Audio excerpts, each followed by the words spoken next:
I think most of the part for the maintenance part, Dr. Geeta ma'am has already covered.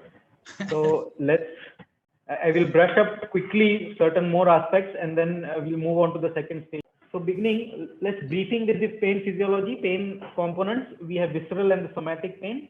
Visceral pain occurs in early first stage and second stage of the childbirth, and which is because of dilatation of the cervix and lower uterine segment, and it is transmitted by small unmyelinated C fibers, and it is dull aching in character and not easily localized.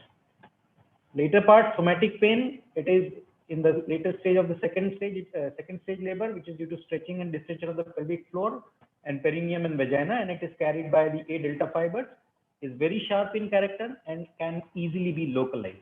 So when we have this brief information, we will be able to target and maintain them how we are supposed to do that. Dr. Ravindra sir has already mentioned various modalities. I'll quickly, briefly, there are non-pharmacological and pharmacological. Huge list of non-pharmacological, but by and large, all data has proved that they play majorly a supportive role. They have not reduced the need for epidural analgesia, but yeah, maybe they cause a little bit of supportive therapy. Mainstay always epidural, epidural, and epidural. So again, briefing with these. If you can see this part, which is of more important, people have a lot of queries whether certain drugs can be used in epidural or not, IV or not. So pethidine IV is okay, fentanyl epidural IV is okay, remifentanil IV PCA can be used. There have been certain issues with safety in mother with remifentanil, but they have not been very serious. Tramadol, question mark because of its nausea, vomiting, and efficacy also, and a strict no for buprenorphine, pentazocine, and buterphenol. The last line, if you can see, ketamine. I think most of the people who are in freelance practice are pretty fascinated by ketamine, and it's a wonderful drug, can be used as a rescue for many places, at many places, but it's a strict no for labor analgesia and not in epidurals. When we talk about neuraxial blocks, we have a gambit of subarachnoid block, only epidural, we have combined spinal epidural, and we have continuous spinal also. So we have advantages and disadvantages of each one of them. So if we are going for subarachnoid block, basically the requirement of subarachnoid block is in the later stage when you want something quick, when you don't want to add too much of local anesthetic or get motor blockade. So it's in the later stage when you are more focused on the perineal area. Subarachnoid block can be of good rescue, and its simplicity, better analgesia than any other parenteral or epidural modality, gives good visceral pain relief and less neonatal complications. Okay, the disadvantage, of course, we know there is a breach in dura, it has a shorter duration action, and repeat subarachnoid blast is to be done if there is emergency LSCS in case you're doing only subarachnoid block and not putting in a catheter. Issues of PDPH, pruritus, nausea, hypotension, and respiratory depression. We all know that whatever complications of spinal anesthesia are there with the same thing. But you can still bypass by reducing the dose of local anesthetic, which is usually 1.5 to 2.5 milligrams. Fentanyl up to 20 micrograms is good enough. Beyond this, there is no added advantage, but the side effect profile increases. So beyond 20-25 micrograms, if you give intrathecal fentanyl, you will have more of itching, more of nausea, more of urinary retention, etc. Other adjuvants, we have already discussed onto the fact. I want to make a small comment about clonidine. Apart from rest everything, hypotension, bradycardia, incidence of urinary retention post-delivery plus nausea, vomiting is very high with clonidine. So I would suggest not to use clonidine until and unless rest all measures are failing and you really want something to come to your rescue. Epidural analgesia, we all know it's been a gold standard. It's the best form of pain relief, good maternal satisfaction, no breach of dura, lesser complications, good ambulation. Only thing is that needs training.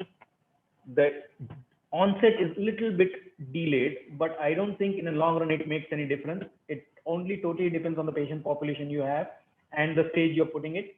Dosage, yes, we have already discussed about the dosage, where we are using ultra low concentration, you are using medium concentration, we are using targeting volume.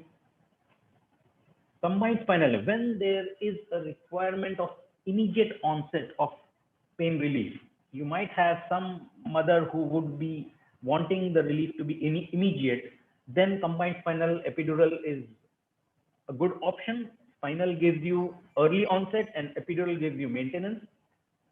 This has advantages of both spinal as well as epidural. You can, if for any reason it goes on to the conversion for cesarean section, the epidural catheter can be used, and the patient satisfaction also increases because the onset is pretty early. But it does come with disadvantages. All disadvantages of spinal are definitely there. Incidence of fetal bradycardia has been shown to be there, but that is purely dependent on the local anesthetic concentration. So if you keep it low, the fetal bradycardia is not, the incidence has reduced greatly. Plus, if at all it happens, it is transient because of sudden relief of the pain stimulus and can be taken care by just left lateral position, oxygenation, maternal fluid infusion, and it picks up slowly immediately. Continuous spinal analgesia, we do have small continuous spinal catheters. Practice, it started in 1951, but then it went on back foot with increased incidence of long-term neurological complications, and microcatheters were to be blamed for that. But again, after 1980s, the microspinal catheters have been in recommendation, but use is definitely still less. So as we conclude, the gold standard still depends our epidural. For maintenance, there are different options. We have options for dosage, we have options for combinations, we have options for volume, we have options, sorry, we have options, how do we use it, how do we give it. So there are techniques for intermittent bolus, we have continuous infusion, we have patient control analgesia, we have computer integrated patient control analgesia. So we have various options. Let us take them one by one. Low concentration of local anesthetic, as you can see, has improved analgesia and does not give motor blockade, so it is much more recommended. So ultra low and low are good, and with fentanyl, you can target both visceral as well as somatic pain. So bupivacaine, local anesthetic and fentanyl combination, somatic as well as visceral component taken care of beautifully. Intermittent bolus, the review has suggested that the maternal satisfaction is good, quality of analgesia is also good, drug utilization is intermediate. When you are giving intermittent bolus, the volume and total dosage of drug is less. Requirement of supplement is lowest subsequently, but the risk of hypotension is higher because you do give large bolus, but you can limit it with concentration if you are not using higher concentration. That is why ultra low or low concentration local anesthetic solution is recommended. Risk of LA toxicity is higher, and that can be mitigated by using small aliquots even if you are using intermittent bolus. Risk of higher block, yes, again it is higher as compared to other, but can be mitigated by using aliquots. Continuous infusion. Now, this is something which gives good maternal satisfaction, good analgesia, but the drug utilization is higher and supplement requirement in spite of continuous infusion is still higher. So if you're giving continuous infusion, the need for bolus is not reduced, and that is where the utilization of drug increases, and this can lead to increased incidence of numbness and motor blockade. Risk of hypotension is intermediate as compared to intermittent bolus, but then when your requirement of bolus supplements is there, then the hypotension incidence does increase. Mitigate the ill effects of continuous infusion. Patient control has a good thing. When you give the patient control about analgesia, of course, it has to come with a lockout period and lockout time. So patient control analgesia device, there are a couple of patient controlled infusions in the market available. So maternal satisfaction is good, quality is also good. Drug utilization can be lowest, but it depends on the settings you have kept. Requirement of supplement is intermittent. Motor blockade is also lowest. Risk of hypotension is lowest. Risk of LA toxicity is lowest, and height of block is also lowest if you don't keep the concentration and volume of bolus high. Now this device, the computer integrated patient control analgesics, is a wonderful device where everything is programmed. You can time it when the bolus is to be given, how it is to be given, how much is to be given, and this device will take care of drug utilization, requirement of supplement, and motor blockade, hypotension, toxicity, etc., etc. So we are slowly moving on to computer integrated, and in near future it will be artificial intelligence also incorporated into this. So I'm hoping that with more and more technology, we would be able to give good maternal satisfaction with these kind of systems. But definitely it will not mitigate or obviate or remove the need of presence of anesthesiologist at the site. So please understand, having gadgets doesn't mean that you are out of picture. You still need to be there, and you will be the only one who comes to the rescue and for the safety of the patient. So when we talk about maintenance, then we move on to the second stage of the labor. So brief, we all know second stage of the labor is from full dilatation of the cervix to the delivery of the fetus, and it starts at when the presenting part may or may not be fully engaged. The mother may or may not have the urge to push, but the contractions become stronger and longer. It may last up to 2 hours in primary and 1 hour in the multi. So this also takes a good amount of labor period. The perineum, you can see the signs as perineum becoming, having bulge and flattened, and it moves anteriorly. So you can see a good amount of displacement and distance between the anal area and the pre-perineal body area. Pain. The quality of pain is different. The area is different. The patients mainly complain of low backache, pain in the sacral region. They also feel the pain in the perineum area, which is because of the stretching and burning of the perineum area. They do feel the urge to pass motions, and like they have a constipated bowel, and which is because of the anal pressure when the head compresses onto the anal area. This pain is more of somatic pain and is carried by air fibers, and the dermatomal level is S2, S4, which is the pudendal nerve. Visceral pain is also there, which is from the cervix in the lower segment of the uteral segment, and it is carried by the unmyelinated C fibers. This is the distribution of pain and as per severity. So you have to figure out which stage it is and where exactly it is more, and then you have to how to deal with it. Now, when we go for the second stage, you have put an epidural into the lumbar area, you have put an infusion, you're using bolus, you're using intermediate patient control analgesia also, whatever thing you're comfortable with, you have designed a protocol and you're using it.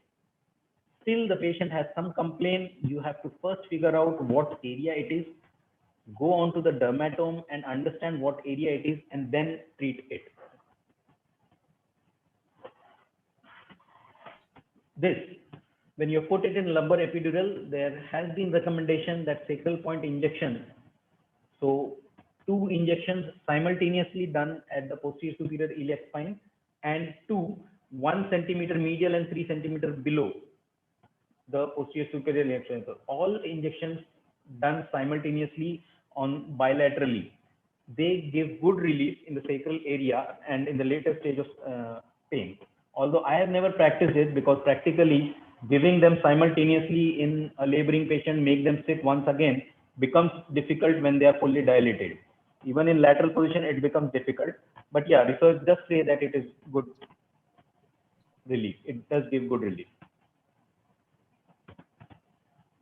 Now, something which needs to be understood about pudendal nerve. The block can be given, and the brief anatomy, if you see, this is the pudendal nerve coming as it passes below the piriformis muscle and the obturator internus, between the obturator internus muscle, and crosses and comes medially. From landmark, if you see, it is close to the sacrospinous ligament, and below it has the sacrotuberous ligament. If you want to block the pudendal nerve, blind technique as this is not suggested, because then you have the fetal head coming over here. So please don't allow your obstetrician or yourself to not to give this block in blind technique. If at all you have USG modality, you can give this block, and you have to identify the pudendal neurovascular bundle, identify and then give the local anesthetic solution bilaterally to get good pain relief. So this is how you place your USG probe. This you have the sacrotuberous ligament, and you can see the pudendal neurovascular bundle coming, and you can come from medial to lateral. This is the anterior approach of pudendal nerve USG, and this is the safest method where you can bypass the presenting part and not hurt, and you're far away from the fetal part and gives good relief. This again one more approach, but it is very difficult in full term and delivering baby. Thank you so much.